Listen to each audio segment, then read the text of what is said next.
Hey folks, Sean here, and in this episode, what I want to talk to you about is why profit matters more than anything, regardless of the type of company that you're trying to build, but especially when it comes to software, B2B SaaS, the type of things that I talk about on this show. Now, I want to talk to you about this from the perspective of a couple of drama series that I've dove into regarding kind of these spectacular successes and failures in the startup world, mainly coming out of Silicon Valley and places like that, like New York. And it comes from the stories related to both WeWork, Uber, and more. So there are a couple of different series of shows, and I've been using that as some of the inspiration for the content that I've been creating because of really the storylines there, lessons learned. There's so much information in them. And I'm sure quite a bit of it is dramatized, but quite a bit of it, I'm sure, is also based on reality, like most shows, I would imagine. Now, the one that I want to focus on for this episode is profit. Now, way back when, early 2000s into even the 2010s, there was this strategy, and unfortunately, there still is to a certain extent, where everything was hyper focused on growth, meaning that all of your time, effort, and resources would be cannibalized to try to grow as fast as possible. So at some point, growth became the goal and or the success metric, and solid fundamental business economics kind of went out the window. I'm not 100% sure why. Perhaps some precedents were set along the way, but it certainly appears that that is a flawed strategy for a bunch of obvious reasons. Now, if you watch these different series, I think the one about WeWork is called We Crashed. That's about the story of Adam Newman, founder of WeWork, and his story. And there's also one about Uber. That one's called Super Pumped, I believe. That's the story of Travis Kalanick and basically like co-founding and running or growing Uber to become what it became.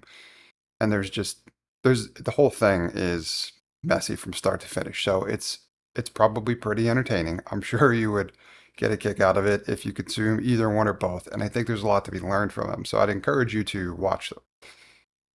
But as you're watching them, what I want you to focus on is how the shift over time inevitably goes from growth for growth's sake to profitability. And if you aren't focused, you might miss it because it starts slow, but then it grows considerably as the pendulum swings back from the perspective of growth for growth's sake, as in invest every single dollar that you have, take losses, grow as big as possible, to profit entering into the conversation more and more as the series kind of gets closer to its finale. So the challenges and issues that are experienced as they're building and growing their company is that inevitably, and there's a lot more going on here as well too. We'll talk more about that also, but the pattern that I feel like I recognized is that had they had better or stronger paths to profitability for companies like that earlier on in their process of growing them, that would have taken considerable pressure off of what became this dramatic, I need to find a new funding resource, I need to posture, I need to manage politics, all this drama, all this kind of stuff. And it was because nobody was really sure whether or not any of that stuff was going well. Obviously, in the event of WeWork, it kind of crashed and burned. That's where I think they get the title from. It's probably pretty apt. In the case of Uber, they did eventually IPO, but for a very long time, they were not profitable. They wasted tons and tons of money.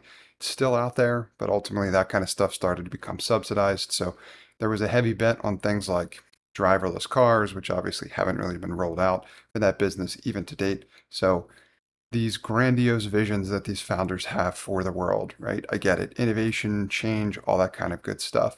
But growth for growth's sake is severely flawed and it's ridiculously unsustainable at the same time. It's just not a strategy that's going to necessarily work at scale. So for those companies that were able to effectively leverage it, I would say there was a window. I don't know why there was a window, but there was a window. And right, there still may be some businesses that can technically achieve success by leveraging those models. But I'm here to show you and kind of explain further that if you pay close attention to these shows, that you will see the topic of profitability come up over and over and over again.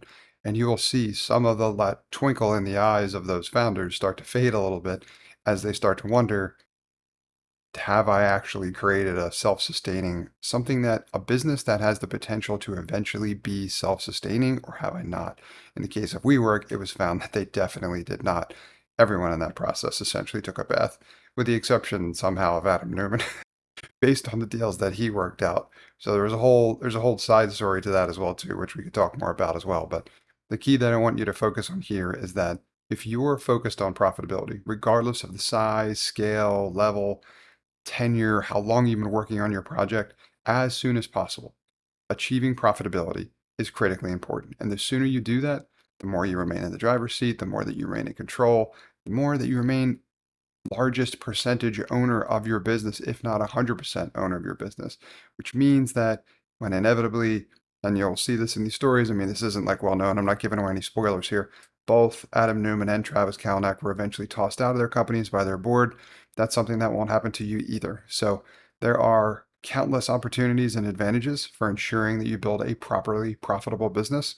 And there are countless risks that you will incur if you try to leverage strategies like growth for growth's sake and you don't take solid fundamental economics into account.